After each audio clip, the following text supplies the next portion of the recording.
Então vamos começar resolvendo um limite aí. Então olha só. A gente já viu na aula passada que as funções trigonométricas elas são contínuas. Então isso aqui é uma função contínua, isso aqui é uma função contínua. E a gente viu que a divisão de duas funções contínuas, desde que o denominador ele não seja igual a zero, vai ser contínuo. O resultado dessa divisão aqui vai ser uma função contínua. E observe que a gente sabe que o cosseno ela é uma função limitada, que ela vai ser sempre menor ou igual que 1 e sempre maior ou igual do que menos 1. Então, ó, ao fazer 2 mais o cosseno de x, isso aqui vai ser sempre um número maior ou igual a 1. Na verdade, isso aqui vai ser cosseno de x mais 2, tá assim, 2 mais cosseno de x, ele vai ser sempre menor ou igual que 3 e maior ou igual que 1. Então, ou seja, isso aqui de baixo nunca vai ser igual a zero.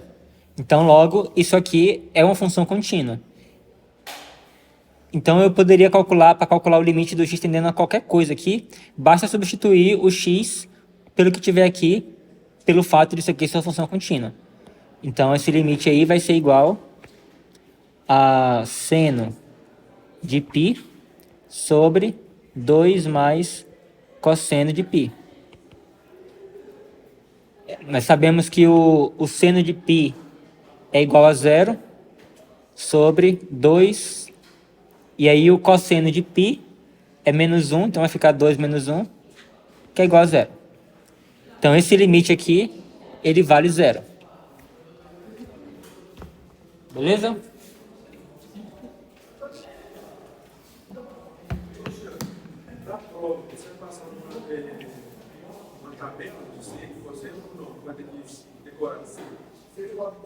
Você fala para poder saber que, por exemplo, que o seno de π é igual a zero e coisa do tipo. Se você pegar lá e se você deixasse lá na... É porque, assim, alguns valores, né? Se você entender bem o que é o seno, por exemplo, isso aí é importante você saber. Isso aqui que eu vou falar para você agora.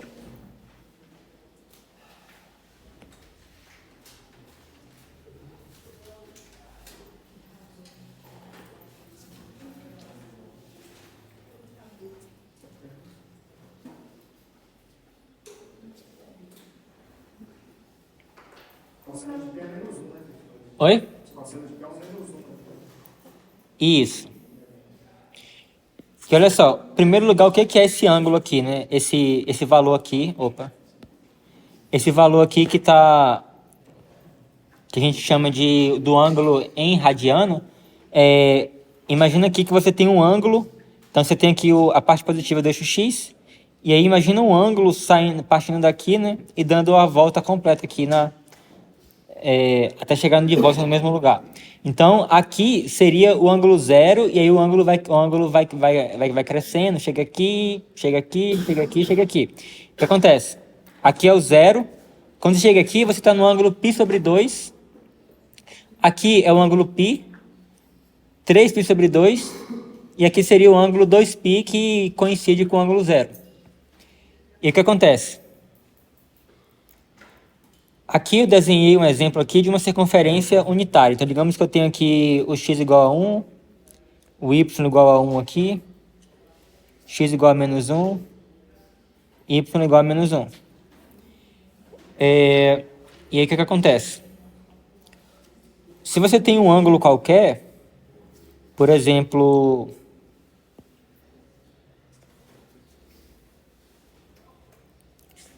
imagina que a gente tem um ângulo θ aqui.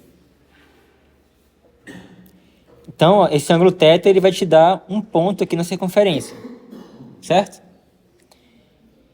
E aí o que acontece? Esse ponto ele tem coordenadas x e y. Beleza? E aí, ó, esse x aqui, ele é exatamente na verdade, o cosseno de θ.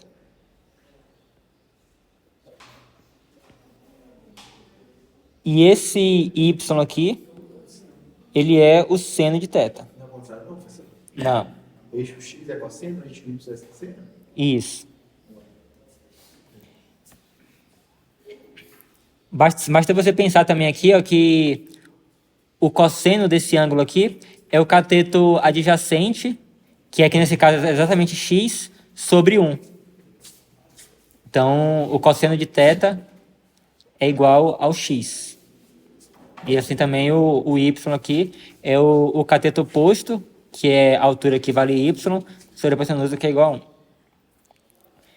Então, beleza. Aí o que eu quero, onde que eu quero chegar com isso aí? Que aí tem alguns, eu diria que tem alguns senos e cossenos que vocês têm que saber. Que seria os múltiplos de π sobre 2. Então, olha só. Quando a gente está com o ângulo zero,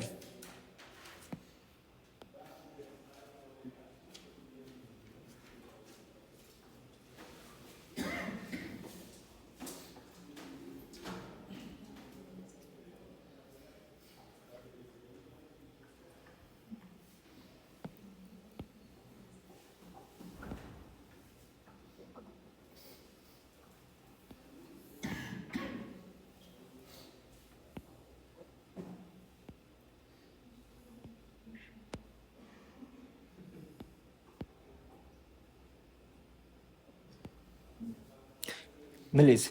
Quando você está com o ângulo zero, então você está com um ponto exatamente aqui em cima, né? Então, quanto é que vale o cosseno de zero? Sobre zero. Não tem sobre zero, não. Oi? Não, quanto é que vale o cosseno de zero?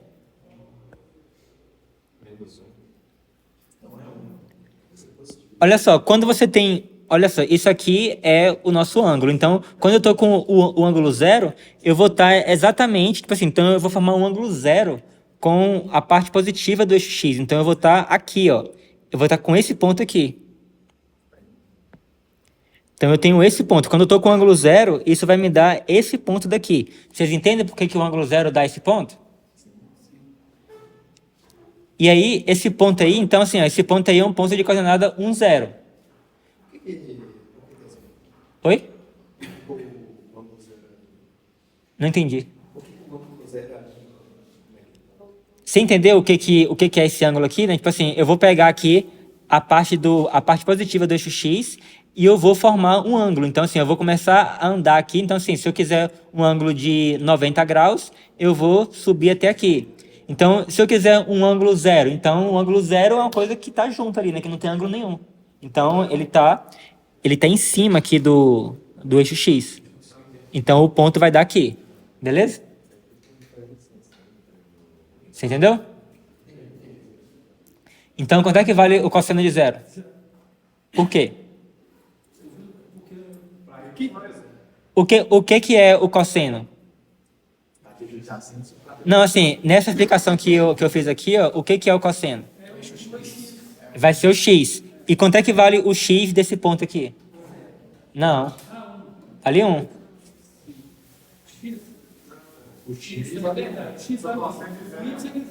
Isso, então o cosseno vale 1 e o seno de zero vale 0. Isso. Então tá, então você tem que... O cosseno de zero é igual a 1 e o seno de zero é igual a 0. Beleza. Agora vamos analisar π sobre 2. Você sabe quanto que é o ângulo em radiano π sobre 2 convertendo para graus? É um ângulo de 90 graus, né? Então, ó, ao fazer um ângulo de 90 graus, um ângulo de π sobre 2, aonde que vai estar o meu ponto? A circunferência? 0, 1. Vai estar aqui, né? Então, quanto que vale o cosseno de π sobre 2? vale 0. E o seno de π sobre 2 é 1. Beleza? E π? Oi? Aí o ponto, ele vai estar onde? Ele vai estar no x igual a menos 1 aqui, né? Menos 1, coordenada 0. Menos 1, 0. Então, quanto é que vale o cosseno Cossino 0. de π?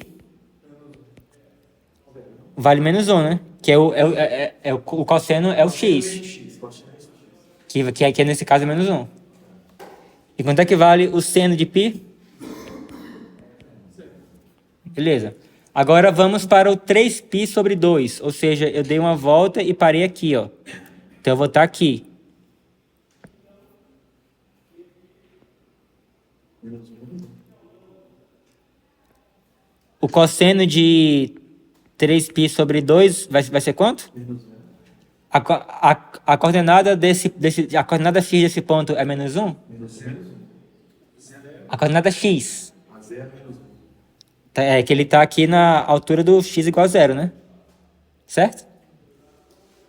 Então, o cosseno vai ser 0 e o seno é igual a menos 1. E, finalmente, quanto é que vale o cosseno de 2π? É o mesmo de 0, né? Que é igual a 1. E o seno de 2π? Vale 0. Então, pelo menos esses aí, sabe, vocês têm que saber isso aí. Então, vocês têm que entender essa questão do círculo trigonométrico e pelo menos esses extremos aí vocês têm que saber. Você importa de colocar ali no cantinho π igual a 180? Oi? Você importa de colocar ali no cantinho π igual a 180? Em radianos. Tá, pode ser. Π é igual a 180 Só graus. precisa, né? Caso alguém for dar uma risada para o pessoal olhar essa imagem, entender, né? Beleza. E aí, vamos ver agora aqui uma outra propriedade muito importante de limite, que é o seguinte. Se você tem... Se f é uma função que é contínua em B... Contínuo é um negócio de sanduíche? Oi? Contínuo é um negócio de sanduíche? Que negócio de sanduíche? Que uma encosta na outra assim, não sei não. Contínua, a gente deu uma definição de contínua, né? Que é uma função, ela é contínua se o limite, quando ela tende ao ponto A, é igual ao f de A, né? Ah, é, verdade.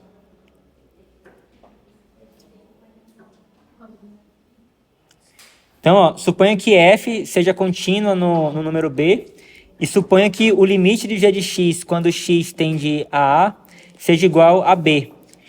Então, ao fazer a composição da função f com a função g, ó, ele vai é como se você pudesse passar esse limite para dentro da função. Então, assim, se f ela é uma função contínua e você está fazendo a composição de f com g, então esse limite aqui, ó, ele pode entrar para dentro da função.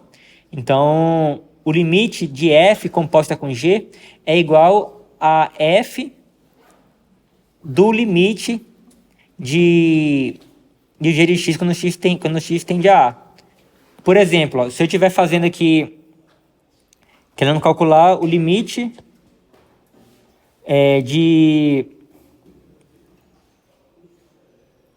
cosseno de x quadrado quando x tende a raiz de π, por exemplo. Como é que você calcula esse limite? Aí a gente já sabe já que a função cosseno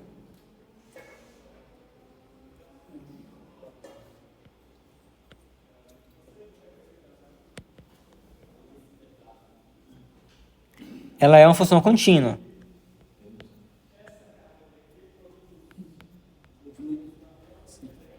A função cosseno é uma função contínua.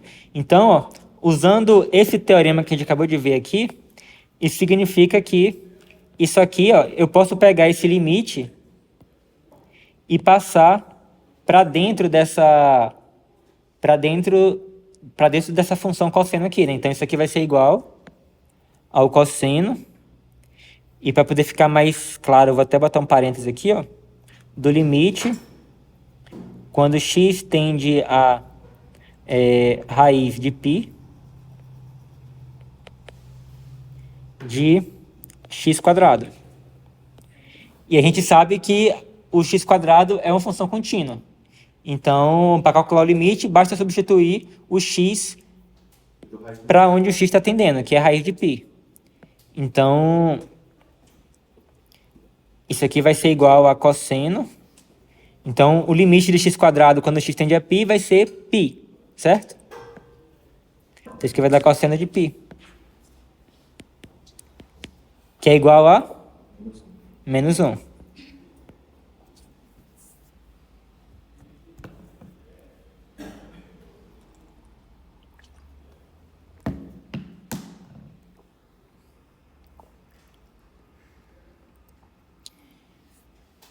E aí temos esse teorema aí que é muito importante, que é o teorema do valor intermediário. O que esse teorema fala? Ele diz assim: suponha que f seja contínua em um intervalo fechado AB. Então tem uma função f e você sabe que ela é contínua no intervalo AB. Ou seja, se você for desenhar o gráfico dela nesse intervalo, você sabe que o gráfico dela vai ser uma coisa que você consegue desenhar sem tirar o lápis do papel. Ele não vai dar nenhum salto. E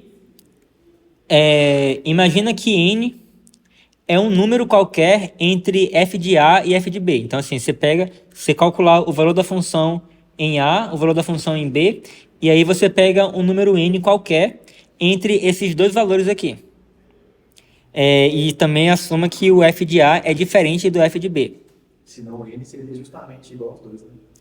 Exatamente. A soma que é diferente ou é de A é diferente? Não, o f de A é diferente do f de B. Ou seja, o valor que essa função aqui, né, ela associa o número A a um valor diferente do que ela associa o número B. Então, ó, se tudo isso aqui é satisfeito, então se você pode garantir que tem que existir um número C no intervalo aberto AB, tal que o f de C é exatamente igual a n. Alguém aqui conseguiu entender só com essas palavras o que significa esse teorema? Eu acho que consigo imaginar. O que você imagina? É uma função f de A, uma função f de B, aí entre as duas eu vou ter uma função f de C. Não, primeiro que f de A, f de B e f de C não é uma função, é um número, né? A função é f. É compreendido, né, entre A e B, né? No intervalo do bloco de A até B, pelo gráfico. Tá, então você já tá vendo spoiler aí nesse gráfico, né? Bora tentar entender o que o teorema está falando, ó. No caso, então, seria igual o teorema do conjunto? Não, esse teorema é diferente, esse teorema é outra coisa. Olha só, aqui eu tenho o gráfico de uma função f.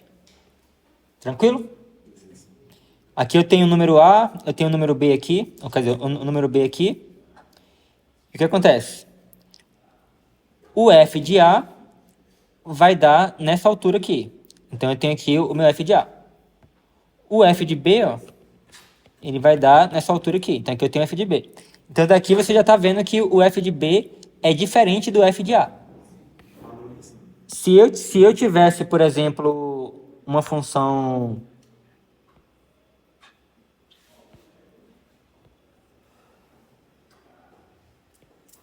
Digamos que eu tivesse uma coisa assim...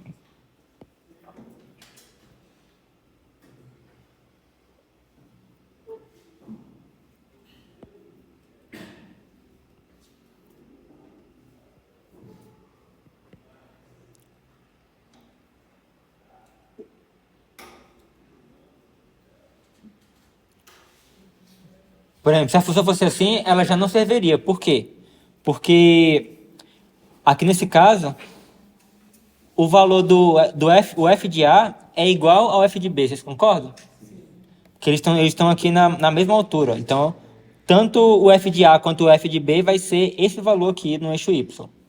Então, nesse caso aqui, não serve para a gente. O caso que a gente quer, para aplicar esse teorema, a gente quer que o f de B seja diferente do f de A. Beleza. Então, uma vez que você tem isso, então aqui, ó, eu tenho o gráfico da função, eu tenho aqui o f de A e o f de B, de valor diferente. Então, eu vou pegar um valor n qualquer entre esses dois números. Então, eu poderia pegar o n em qualquer lugar aqui, ó. Então, eu peguei, por exemplo, aqui. O que o teorema me garante? Tipo assim, seja qual for o n que você escolher nesse intervalo aqui, vai existir pelo menos um valor entre A e B, que eu vou chamar ele de C. Então, vai existir pelo menos um valor C entre A e B, de modo que a imagem desse C pela função f vai dar exatamente igual a n. Então, seja qual for o n que você der, você consegue encontrar um valor C entre A e B, de modo que a imagem da função ela vai dar aquele n. E você pode estar em qualquer lugar ali também. É assim, né? A depender do n, você pode achar o C em qualquer lugar. Mas assim, a questão toda é que você sempre vai conseguir achar pelo menos um C. Por exemplo, nesse caso desse n aqui que a gente escolheu, eu só vou ter apenas um valor de C aqui, ó, cuja a imagem dele é esse n. Mas se eu tivesse pegado um n um pouco mais para baixo aqui, ó, então eu consigo achar três valores de C. Eu poderia pegar C aqui, ó, que ele vai dar nessa altura. Poderia pegar esse C aqui. Ou poderia pegar esse C aqui, ó. Então, para esse n, eu conseguiria achar três valores de C. Mas a questão é que qualquer n que seja, pelo menos um C você consegue encontrar, cuja imagem seja exatamente esse n. Uma outra forma de você visualizar esse teorema... Você fala pelo menos um, no caso ela ser uma linha assim cortando, só ia ter um valor de cada um. se fosse uma reta assim de fato, para qualquer n vai ter somente um valor. Só ia ter apenas o valor. Mas a questão toda é que vai, por exemplo, para esse valor de n aqui, para essa função, só existe um que satisfaz isso. Mas se eu pegar um n mais embaixo aqui, pode ter outros. Uma outra forma de você enxergar o que esse teorema está te falando é que se você... Quer ver? Digamos que você tenha...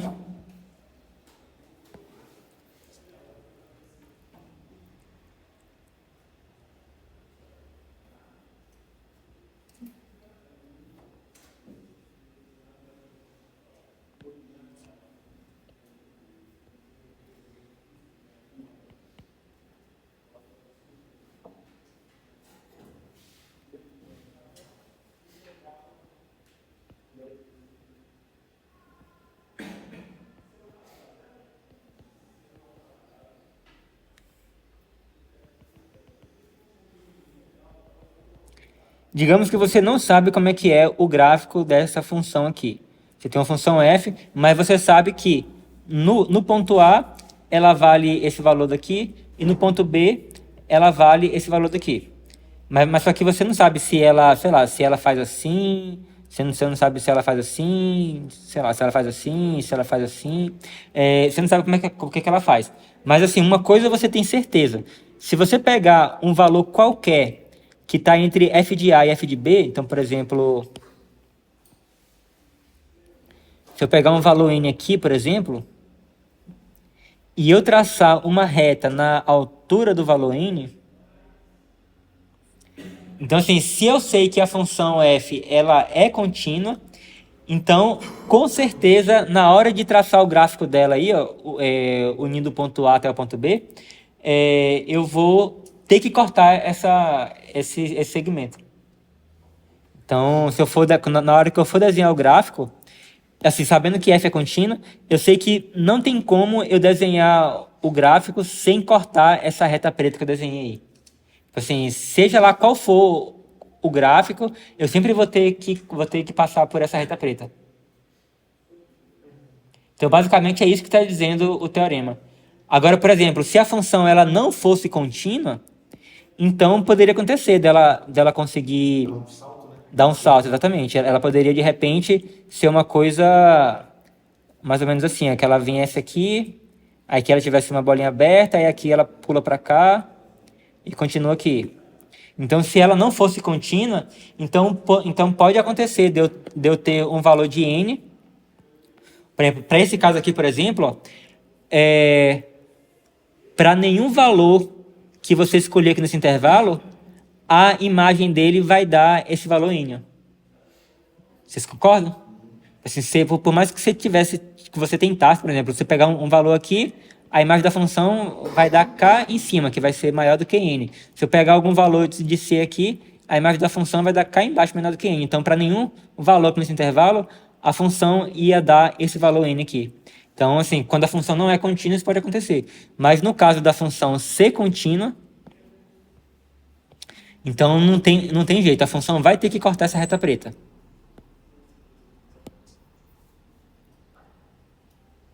E aí, nesse caso, uma vez que ela corta, aí você pode pegar esse ponto, né, onde ela fez o corte. Então, aqui no caso, ela cortou aqui.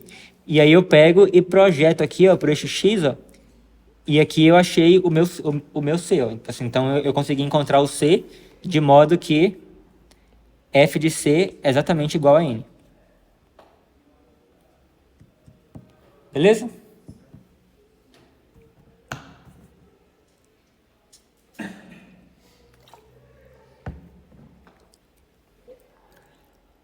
E aqui eu tenho um outro exemplo, aqui eu tenho o meu f de a aqui.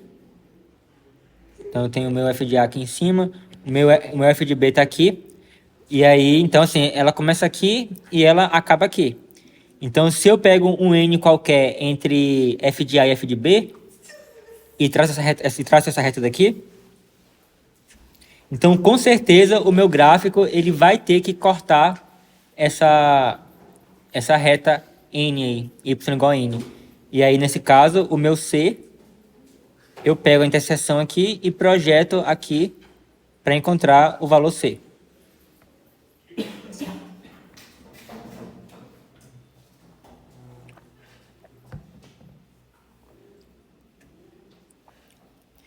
Então, vamos ver um uso desse teorema aqui, ó.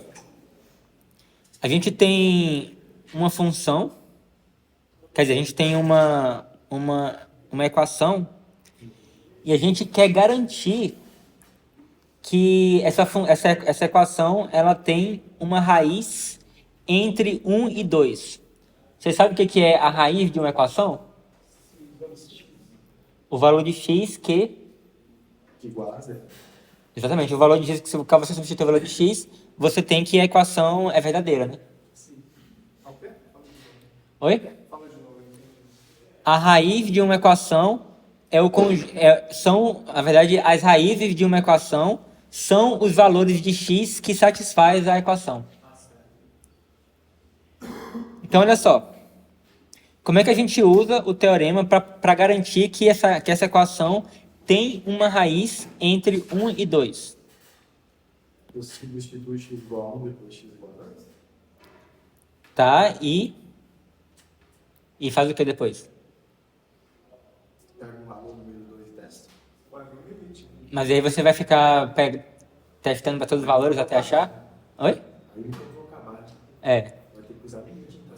Fica pelo X. Bom, valor. Não, a gente vai usar esse teorema aqui, ó. Olha só. Primeiro vamos definir uma função inteligente aqui.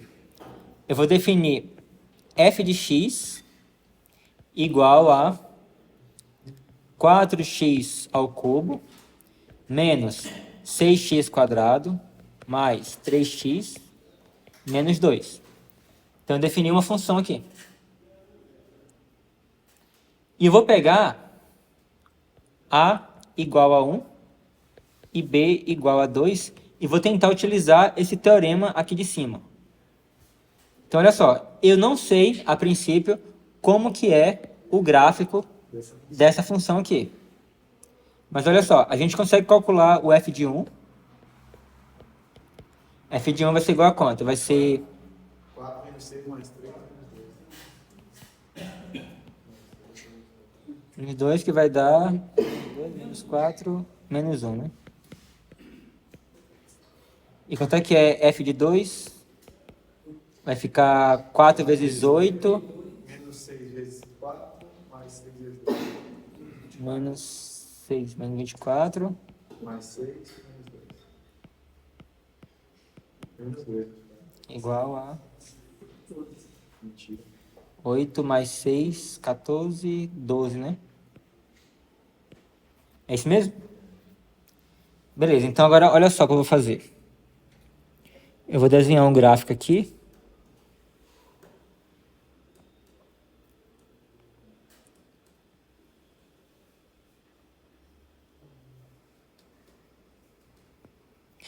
Eu vou botar aqui o 1 e o 2. Menos 1. Não, 1 e o 2, que eu quero entre 1 e 2. Então eu peguei A igual a 1 e B igual a 2. Vai descer um pouco. E olha só, oi? Vai descer um pouquinho. Hã? Você vai descer um pouquinho para fazer o 12? Não, não precisa não. É...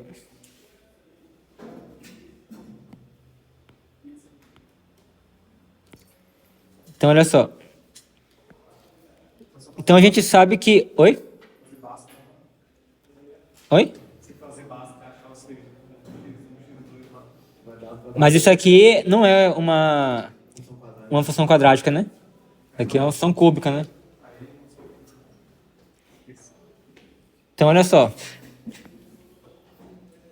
Bhaskara só usa na função quadrada. Isso.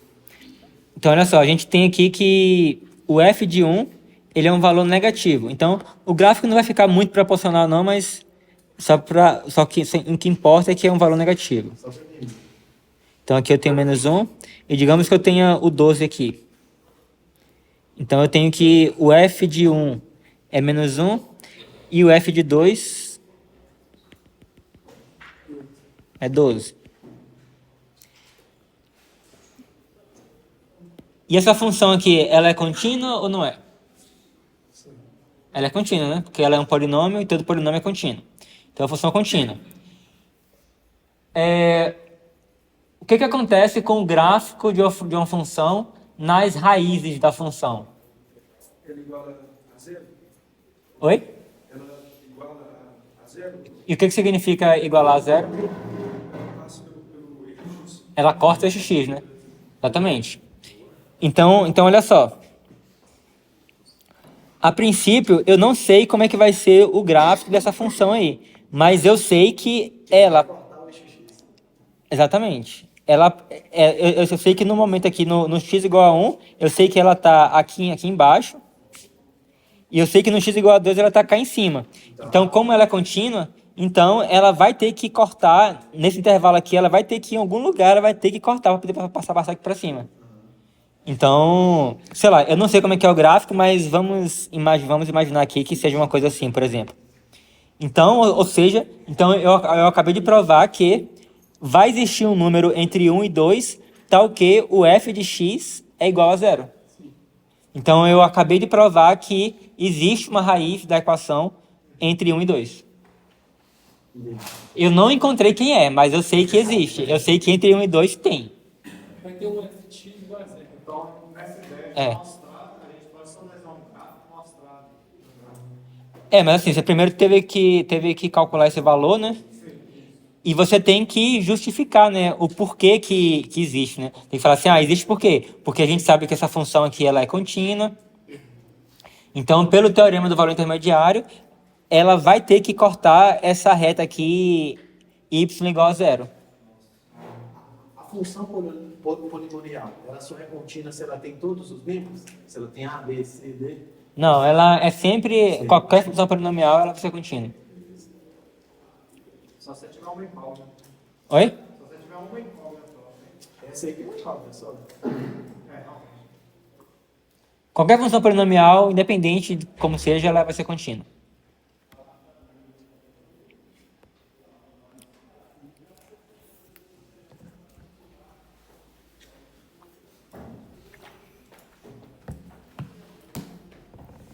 Até o momento, nós viemos falando sobre limites do x tendendo a um número. Agora vamos falar um pouco diferente do limite, um pouco diferente de limite. Para começar com essa noção, vamos analisar uma certa função aqui, ó. Tem uma função aqui, f de x igual a x² menos 1 sobre x² mais 1. E eu quero entender o que acontece quando o x fica muito grande. Se eu começar a aumentar indefinidamente o x, o que vai acontecer com o valor da função?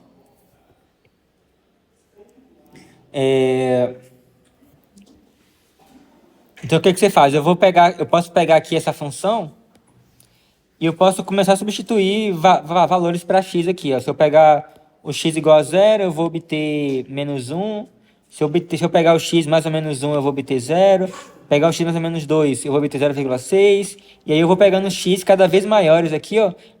Eu peguei aqui no exemplo até o x igual a 1000. Eu vou obter um valor 0,999998. Então, o que está aparecendo? Está aparecendo que conforme eu vou crescendo o valor de x aqui, ele vai se aproximando do valor 1. E aí eu tenho até o gráfico dessa função aí, ó. Ele vai ser uma coisa assim, ó. Então aqui, conforme eu vou crescendo o valor de x, ó, o valor de y, ele está se aproximando no 1. E assim, né, eu posso pegar x tão grande quanto eu queira, que o gráfico dele sempre vai estar abaixo dessa reta daqui. Mas ela vai ficar cada vez mais próxima dessa reta. Então, uma forma de você escrever isso é você dizer que o limite quando x tende a infinito. Então, em vez do x tender a um número, você fala que o x tende a infinito. Então, o limite quando x tende a infinito dessa função é igual a 1. Em geral, a gente fala, né, que o limite quando x tende a infinito de uma função é igual a um valor L. Cristiano, toda vez que o x tende ao infinito, sempre vai ter uma assíntota, né? Seja ela horizontal ou vertical, é isso? Não, por exemplo, vai ter uma assíntota quando o limite existir. Mas a questão toda é que nem sempre o limite existe. Mas caso o limite exista, vai ser uma assíntota. Então, se o limite existir, vai ter assíntota. Agora, caso o limite não exista, como por exemplo, se eu for fazer o limite de x quando x tende a infinito, isso aqui vai dar infinito, né? Porque se no caso essa função aí, ela não é limitada, ela vai crescer indefinidamente. Então, nesse caso aí, o limite não existe. Então, para essa função f de x igual a x, essa função não vai ter assíntota. E como você falou de assíntota, né? A gente viu nas outras aulas, como por exemplo, a função f de x igual a 1 sobre x², a gente viu que o limite, quando x tende a 0 de 1 sobre x², é quanto?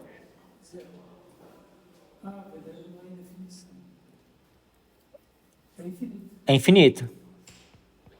E aí a gente vê que o gráfico dela vai ser uma coisa mais ou menos assim, ó.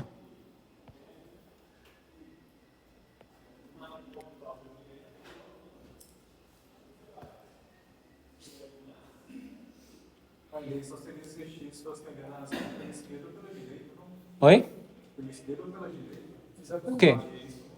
Como é que é? X pegando a 0, só que pela esquerda. Os limites laterais, no caso. Então, quanto é que é esse limite aí com x tendendo à esquerda? Seria mais infinito. E pela direita? Logo, como o limite pela esquerda e pela direita é a mesma coisa, a gente pode escrever isso aqui, né? Então, aí esse gráfico aqui, né, a gente tem uma assíntota. Exatamente. Então, aqui nesse caso, esses limites que a gente viu, assim, né, quando dá mais infinito aqui, a gente tinha assíntotas verticais. Nesse caso daqui, né, quando você faz o x tender a infinito e o limite existe, isso vai te dar uma assíntota horizontal. Então você pode ter assíntota vertical ou assíntota horizontal. Nesse caso daqui, o y igual a 1 vai ser uma assíntota horizontal dessa função aqui.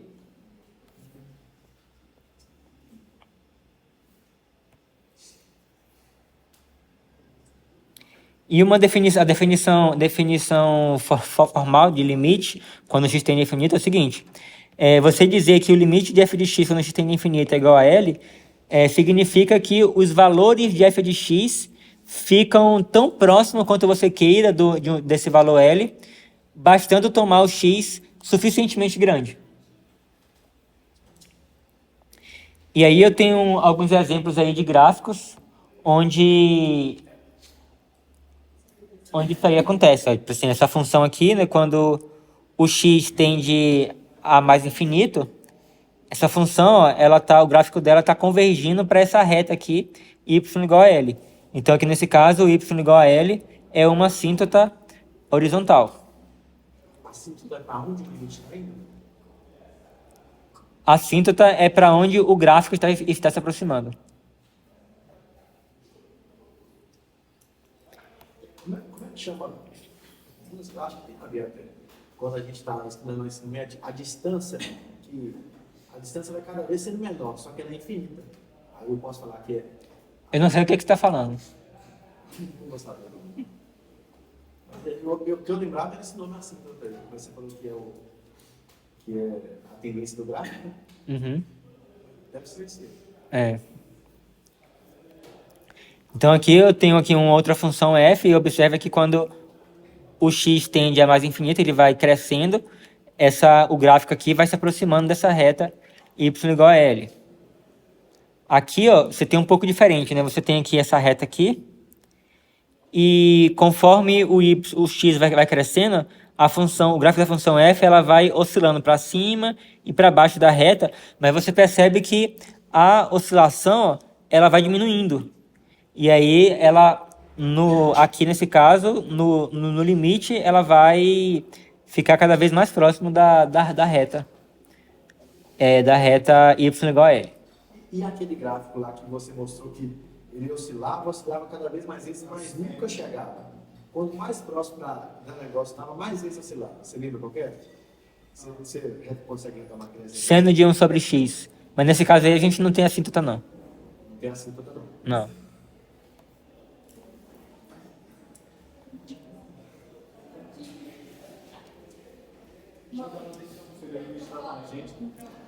Oi? Você está falando do caso que ele falou aqui agora? Não, o que ele falou foi do seno de 1 sobre x. Que aí o gráfico, quando você tende a zero, ele vai ficar oscilando entre menos 1 e 1 para sempre. Porque nesse caso o limite não vai existir. Mas a função tangente, ela tem várias assíntotas verticais. E aí, de forma análoga, né, aqui a gente estava falando com x tendendo a mais infinito, mas você também pode ter o x tendendo a menos infinito. Que aí você pega x suficientemente grande em valor absoluto, só que negativo. E aí, nesse caso, você está fazendo x tender a menos infinito. E também você pode ter um certo limite lá, convergindo a um certo L.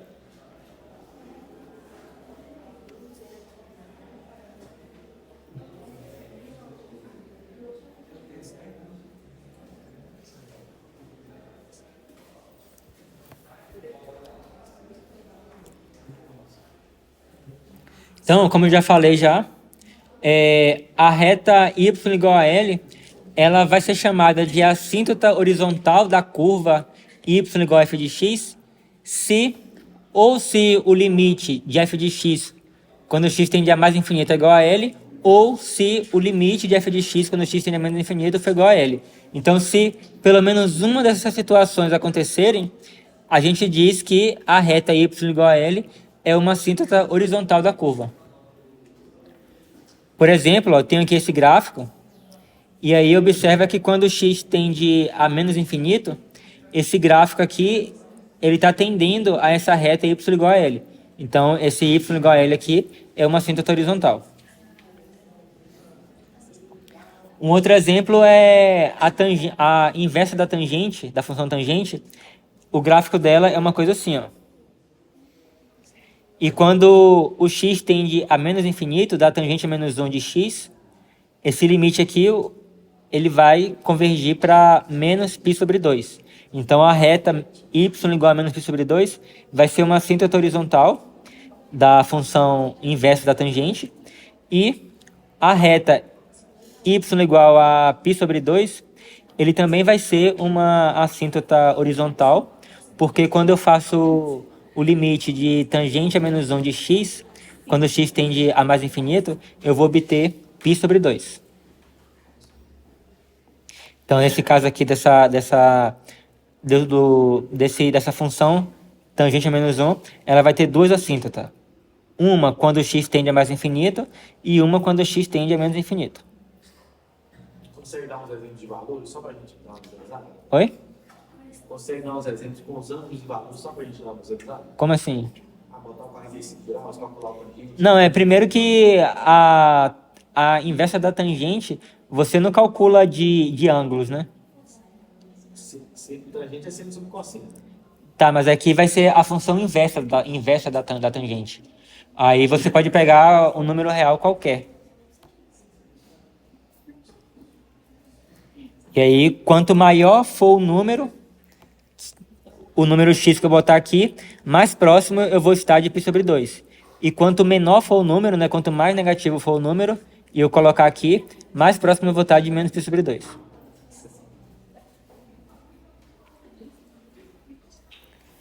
Então vamos ver um exemplo aqui.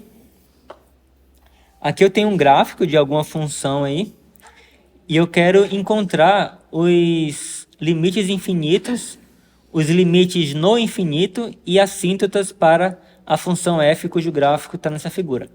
Então, olha só, nós temos limites infinitos e limites no infinitos. Alguém aqui entende qual é a diferença? De um limite infinito e um limite no infinito? Caso o limite, então o limite não tem um valor fixo, cara. O limite não infinito já possui um valor fixo. Não, não é bem isso, não. O finito seria como os intervalos fechados? É finito. Não, olha só. Porque aí você tem limite infinito e limite no infinito. O limite infinito é quando o resultado do limite dá infinito. Então o limite é infinito, o resultado do limite é infinito. Agora o limite... Oi? Isso, se eu falo limite infinito, é o que o resultado do limite dá infinito. Agora, se eu falo limite no infinito, é porque eu estou tomando o x tendendo a infinito. Eu estou fazendo o x ir para o infinito, eu fazendo o x ir no infinito. Então, limites no infinito é quando eu faço o x tender a infinito. E o quê? Então tem alguns negócios que pode ser que. Eu te dar um exemplo, né? O que acontece? Limites infinito costumam nos dar assíntotas verticais. E limites no infinito costumam nos dar assíntotas horizontais. Então vamos ver no gráfico aí exemplos práticos. Primeiro, vocês conseguem identificar aí quais seriam as assíntotas verticais? Verticais? Seria menos 1. Seria x igual a menos 1, né?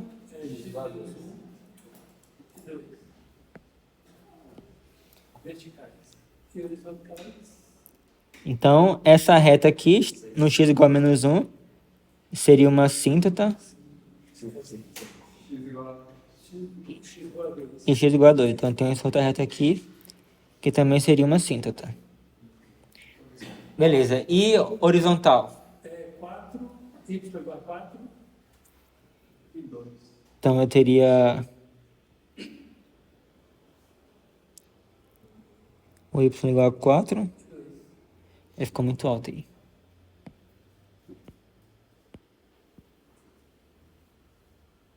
Igual a 4 e...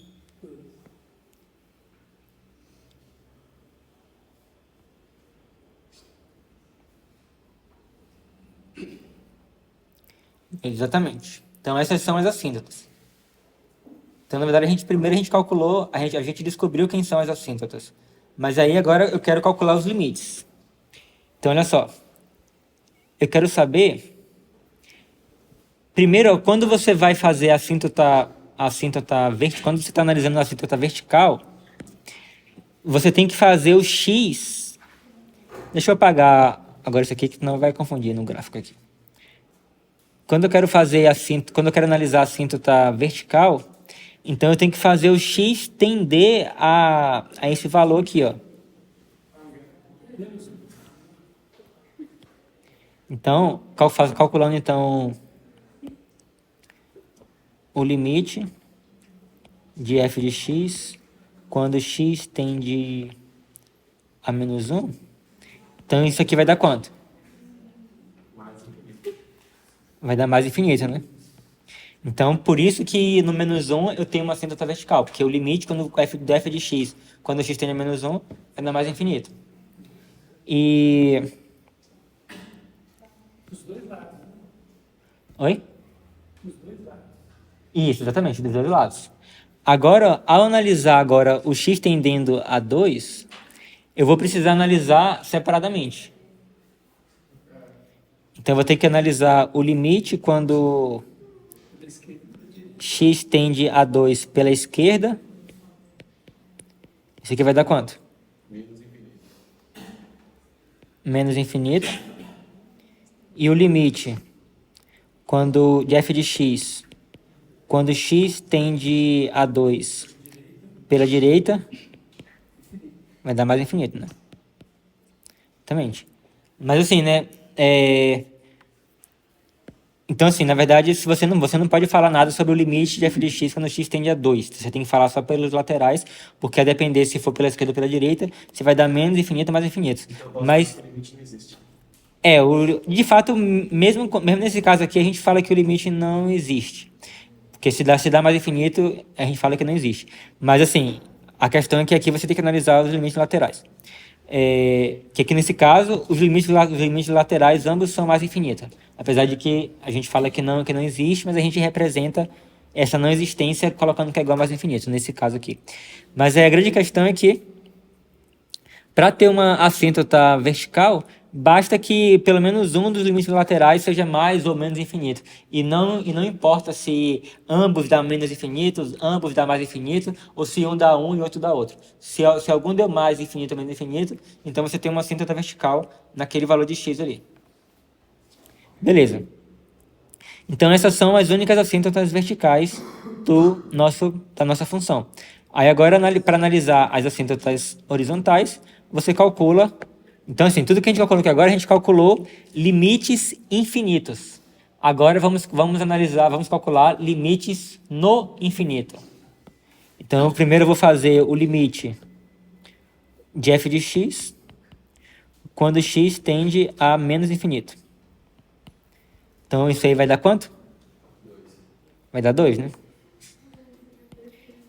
E o limite de f de x quando x tende a mais infinito, isso aí vai dar quanto? Vai dar 4. Então, agora eu analisei os limites no infinito e eu encontrei números, que vai nos dar as nossas assíntotas horizontais. Alguma dúvida?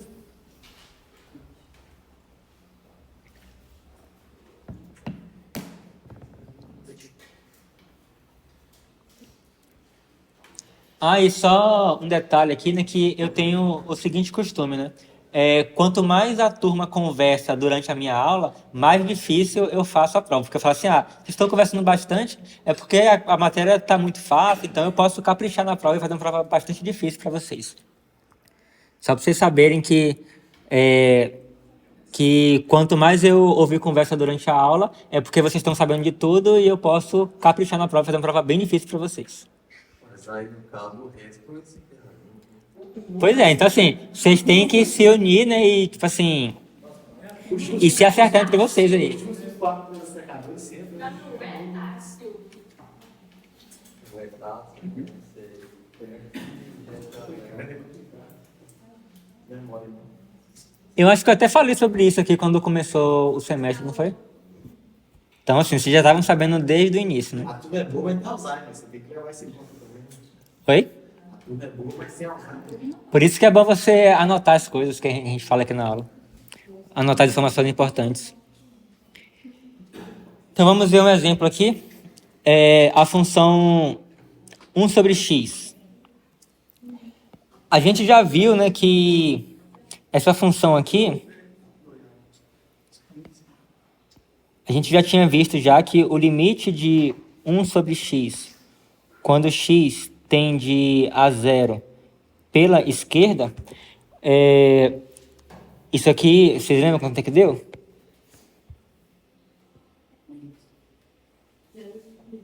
Menos infinito, né?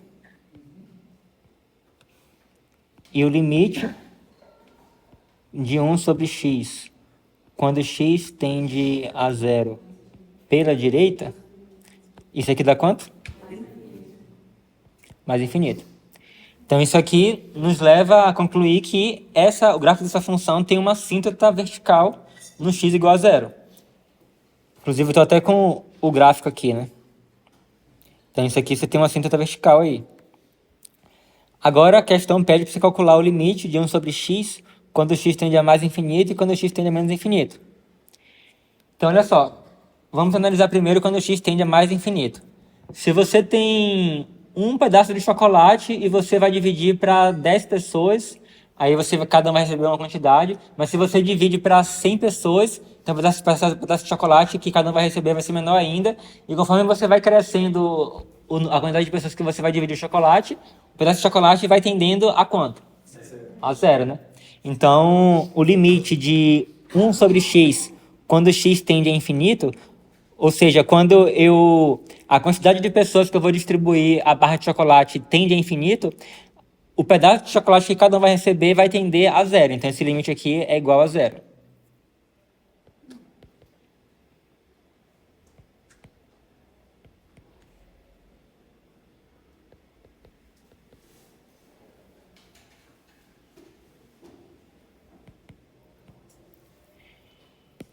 E no caso, quando x tende a menos infinito, apesar da gente não poder fazer a mesma analogia, né, porque não tem como você dividir uma coisa para um número negativo de pessoas, né? Isso não faz sentido. Mas, assim, se você pega o x também e você faz ele ficar muito grande em valor absoluto, porém negativo, então, assim, a diferença é que quando eu faço isso aqui, né, quando eu faço o x ser muito grande e positivo, isso aqui vai ser um valor próximo de zero, só que positivo. Você vai estar lá 0,000001, por exemplo. Agora, quando eu faço um valor de x muito grande em valor absoluto, porém negativo, isso aqui vai dar um valor negativo, mas ainda assim próximo de zero. Então, eu vou ter lá, sei lá, menos 0,000001. Mas ainda assim, ao fazer o x tender a menos infinito, esse limite aqui também vai dar zero.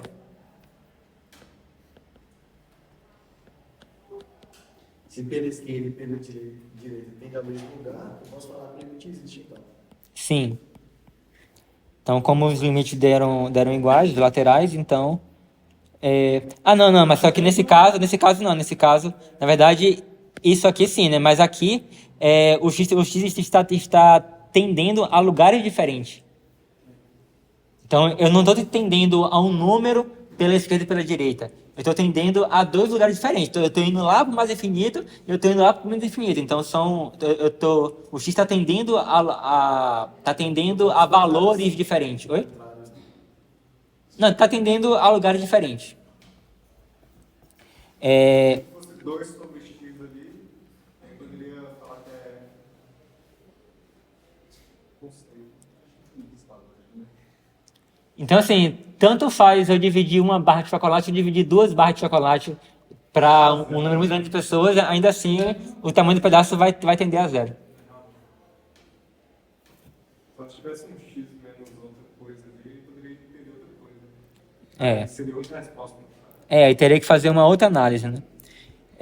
Então, nesse caso aqui, né, a gente tem uma assíntota horizontal, que é a assíntota y igual a zero. Observa que nós temos que tanto o x tendendo a mais infinito quanto para menos infinito, ele vai nos dar a mesma assíntota horizontal. Porque aqui nesse exemplo que a gente deu, né, a gente viu que para mais infinito, ele estava convergindo para 4 e para menos infinito estava convergindo para 2. Nesse exemplo aqui, tanto para mais infinito quanto para menos infinito estava tendendo para o mesmo lugar. Então, você vai ter uma única assíntota horizontal.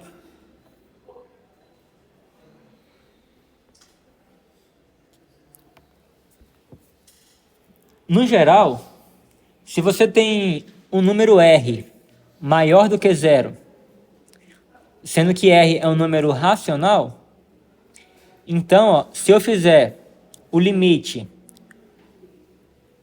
quando x tende a mais infinito, de 1 sobre x elevado a esse R, isso aqui vai ser igual a zero. E da mesma forma, o limite de 1 sobre x elevado a R, quando x tende a menos infinito, isso aqui vai ser igual a zero também. Então, eu posso pegar como sendo a potência aqui, qualquer valor de R positivo, que sempre o limite vai ser igual a zero. O nosso exemplo aqui foi um caso especial onde o R era igual a quanto? Igual a 1, né? Então, aqui eu tinha a minha potência aqui do x era 1. Mas, no geral, você pode botar qualquer potência positiva aqui no x, que esse limite aqui vai continuar sendo igual a zero. Se em cima fosse 2 elevado a x. Oi? Se em cima fosse 2 elevado a x. Você está falando aqui? Aí a gente teria que analisar, mas assim, isso aí eu te adianto que seria mais infinito, mas isso aí já é uma outra história para o futuro. Oi? Mas a questão é o quão rápido que uma coisa vai para infinito, sabe? Tipo assim, por exemplo, se eu tivesse aqui x ao quadrado sobre x, tanto um quanto o outro vai para mais infinito. Aí, mas nesse caso aqui, né, você vai ter que isso aqui é a mesma coisa de x, né, que vai para mais infinito. Agora, se eu tivesse x sobre x quadrado, não, vai ser a mesma coisa. Ambos vai estar indo para mais infinito, só que o daqui está indo para infinito muito mais rápido do que esse. E aqui a gente consegue simplificar esse caso, que é 1 sobre x. Então, existe isso, do quão rápido está indo para mais infinito. Mas, enfim, vamos ver como que a gente pode aplicar esse teorema aqui para poder calcular esse limite. A princípio, vocês teriam alguma noção de como que você poderia calcular esse limite? Você pega um expoente e divide o numerador todo com todos os termos do numerador e do denominador? Isso aí você já sabia ou você está deduzindo agora? Não, eu vi matéria. Por exemplo, assim, você está... Mas é isso mesmo. É isso mesmo. Eu não entendi o que o Manuel falou pra fazer. Mas eu vou explicar para vocês. Alguém mais tem algum palpite de como calcularia esse limite? Calculando Bhaskara e as raízes da função de cada um. Mas assim, isso aí, talvez isso aí ajudaria se a gente estivesse tendendo a um número, né? Para poder tentar simplificar algum número que talvez isso aqui fosse tender a zero, né? Aí nesse caso, calcular Bhaskara aí para poder tentar fatorar poderia ser muito útil. Mas nesse caso aqui, como eu estou tendendo x a mais infinito, isso não vai ser de muita utilidade para esse caso. Se considerar os termos de menor ordem. Oi? Se considerar os termos de menor ordem, considerar só os x ao quadrado sobre 5x ao quadrado. Você está falando de desconsiderar os de menor ordem. Sim, de fato vai ser mais ou menos isso que a gente vai fazer, mas vamos ver uma forma que a gente consiga utilizar esse resultado aqui para poder calcular isso aqui. Então, ó, o que o Manuel falou foi da gente pegar, a gente vai pegar aqui no denominador e vai pegar quem é o fator de maior grau. O x ao quadrado, né? Então, eu vou dividir tanto em cima quanto embaixo por x ao quadrado. Então, olha só. Se você divide o numerador e o denominador pelo mesmo valor, e você não vai alterar o valor da fração, né? E como eu estou pegando o x tendendo a infinito, então assim, você pode considerar que o x sempre é maior do que zero, e aí não tem problema você dividir por x quadrado, porque vai ser um valor diferente de zero. Então, olha só. Limite de 3x quadrado menos x menos 2 sobre 5x quadrado mais 4x mais 1, quando x tende a mais infinito, isso aqui vai ser igual a... O que eu vou fazer? Eu vou pegar, deixa eu repetir isso aí tudo.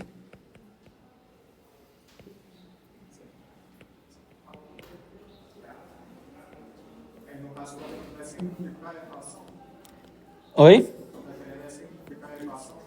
Não, primeiro que nós não temos equação, né? Nós temos uma expressão. E eu não vou simplificar, eu vou transformar ela em algo que seja mais conveniente para o cálculo do limite. Cristiano, Oi? no caso, a gente também poderia adicionar x ao quadrado nos valores de novos números. Fazer o quê? Adicionar x ao quadrado nos denominadores de valores também para simplificar e depois... Ah, acho que não. Acho que não.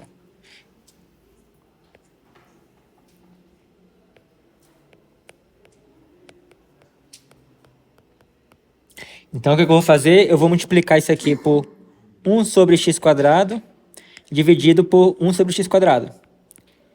Então, observe que ao fazer isso, eu não estou alterando o valor da fração.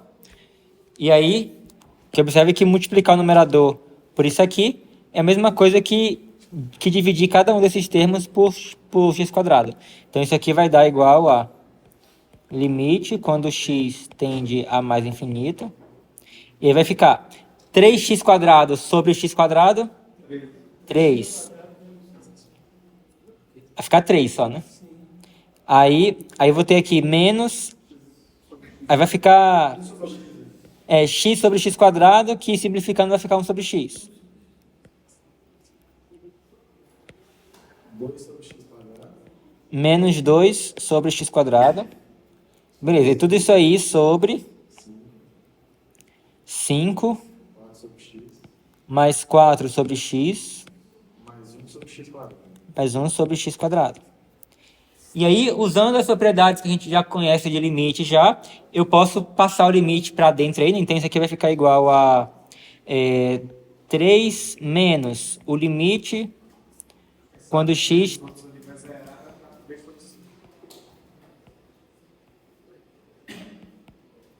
mais infinito de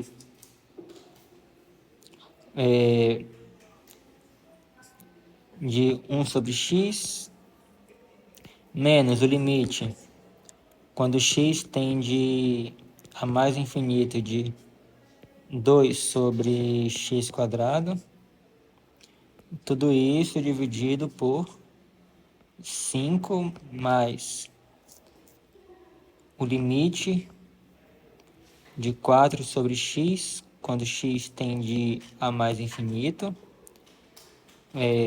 mais o limite de 1 sobre x quadrado, quando x tende a mais infinito. Todos entenderam o que foi que eu fiz aí? E aí, olha... Oi? O que você não entendeu? Qual parte? Oi? Adição. 5 mais limite. Você tá falando daqui para cá? Qual passo? Você não entendeu nada aqui? Quanto é que é? Ó, eu tô multiplicando isso aqui por isso aqui, certo? Então vamos lá, vamos fazer essa multiplicação. Ó. Eu estou fazendo 3x quadrado menos x menos 2 multiplicado por 1 sobre x quadrado. Tranquilo? Então eu vou fazer o chuveirinho aí, né? Então isso aí vai ficar 3x quadrado sobre x quadrado, certo? Menos x sobre x quadrado, certo? Menos 2 sobre x quadrado, certo? Aí agora eu posso simplificar o x aí, né? Eu posso cortar aqui o x quadrado aqui, vai ficar só 3. Aqui eu posso simplificar, vai ficar quanto? Posso cortar o x aqui com o expoente aqui, né? Vai ficar 1 sobre x. Pegou? Oi. Adicionar um limite a cada valor não seria mais complicado.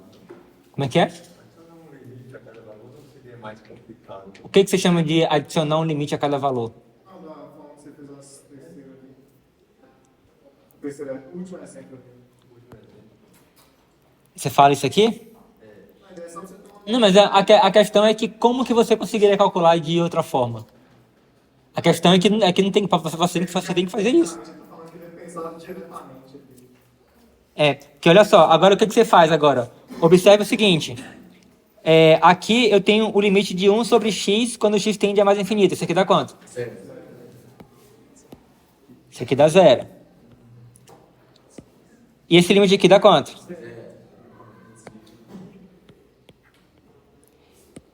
E esse aqui?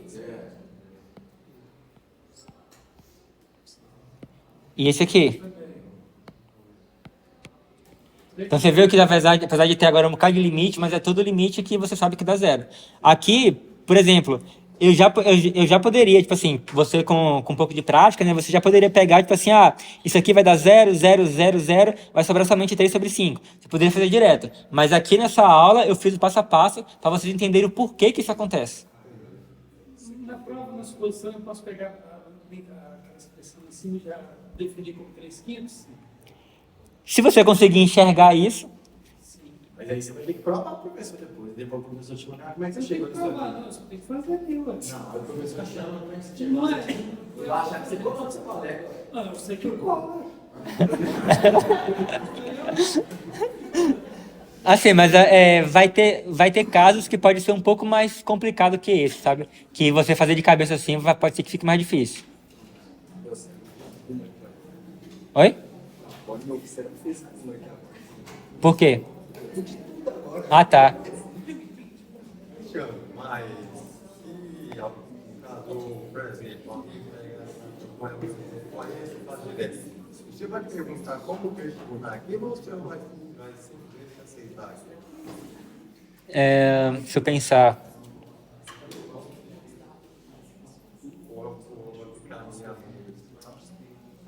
Não, assim, se eu ver que é uma coisa que dá pra você fazer direto, eu aceitaria. Mas provavelmente eu não vou colocar um caso assim, não. Mas ele, por exemplo, eu pegaria o de maior grau, conservava e já excluir os outros ali, deixar só a fração. 3/5 não poderia direto lá. Tipo assim, na verdade, isso significa que você, de fato, entendeu como funciona o esquema. Então, de fato, você vai poder fazer isso, sabe? Já calcular de forma direta, já. Você pode. Agora, é importante de você entender o porquê que você pode fazer isso. Então, o resultado disso aqui vai ser 3/5.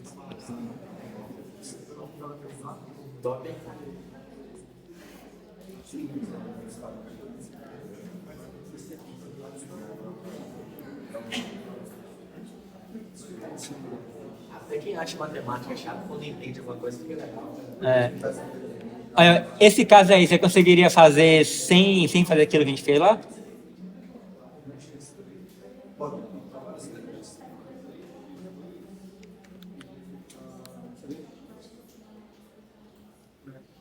Então vamos tentar aplicar aquele mesmo esquema lá para poder calcular esse limite aí, certo?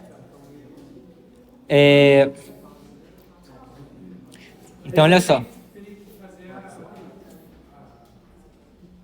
Eu tenho que dar o radical. Não necessariamente. Nesse caso aí não vai precisar não. Olha só,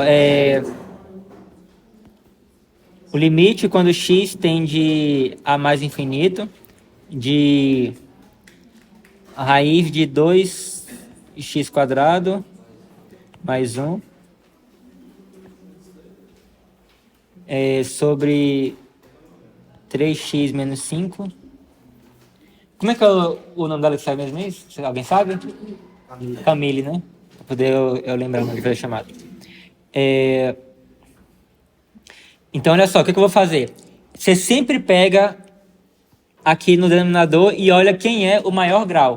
O maior grau, no caso aqui, é o x. Tem o maior grau que vai ser o x. Então eu vou dividir tudo por x. Então olha só, então isso aqui vai ser igual, ó. Limite de x quando vai mais infinito. E aí, ó, eu vou dividir tudo por x. Então eu vou fazer aqui 1 sobre x. Raiz de 2x² mais 1. Sobre... E aí, dividindo por x aí, vai ficar quanto embaixo? Menos 5 sobre x, né? Aí o que eu vou fazer agora? Eu vou pegar isso aqui, ó, e vou colocar isso aqui para dentro da raiz. Como é que eu coloco alguma coisa para dentro da raiz? Elevando ao quadrado, né? Então isso aqui vai ser igual... O limite quando x tende a mais infinito. Eu vou ficar com raiz de... Então, eu vou ficar aqui dentro da raiz com 1 sobre x², né, que eu coloquei para dentro, multiplicando por 2x² mais 1. Aqui embaixo, 3 menos 5 sobre x. E aí agora eu vou ficar igual a o limite infinito. E agora eu vou fazer a distributiva aí, né? Vai ficar com raiz de 2, né? Mais 1 sobre x². Sobre 3 menos 5 sobre x. Alguém sabe quanto é que vai dar esse limite? Raiz de... Quem foi que falou? Raiz de 2 sobre 3. Exatamente. Que olha só. Isso aqui vai para 0. Isso aqui vai para 0. Então vai sobrar somente a raiz de 2 sobre 3.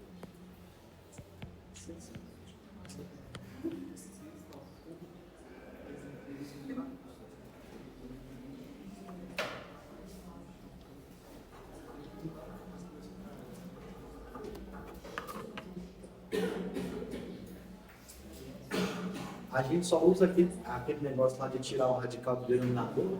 A gente multiplica, tipo assim, se tivesse ali no denominador. Multiplicar a raiz de 2 mais 1 sobre x² vezes raiz de 2 menos 1x² para tirar do denominador. Eu só uso aquele de tirar o radical do denominador. Não, assim, vai depender. Vai ter situações e situações, sabe? Nessa situação, se tivesse denominador, não precisaria tirar. Não sei, a depender pode ser que seja útil, mas aí tem que analisar o que está pedindo para poder fazer. Mas é desse jeito mesmo que eu falei. Como é que você falou? Multiplicaria aquele sobre raiz de 2 mais 1 sobre x² sobre raiz de 2 menos 1x². Assim que eu tiro da negócio. Não, isso aí, esse caso aí não seria isso não. A questão é quando você tem, tipo, sei lá, se tiver aqui, tipo, raiz de x mais 3x, por exemplo. Aí você multiplicaria por raiz de x menos 3x, sabe? Então, assim, isso aqui seria isso, mas ali você, se você multiplicar por isso aí não vai ajudar em nada. Você não vai conseguir eliminar a raiz, não.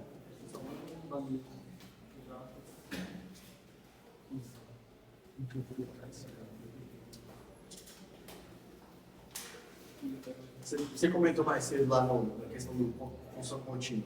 Toda função polinomial é contínua. Polinomial. Polinomial é contínua. Tem mais alguma outra que sempre é contínua também? Funções trigonométricas, funções exponenciais, funções logarítmicas, as inversas das trigonométricas, as funções racionais são contínuas em todo o seu domínio.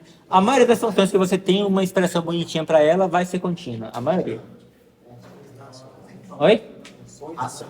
Racionais porque são funções que o quociente de dois polinômios. Quando você tem um polinômio no numerador, um polinômio no denominador, isso se chama de função racional.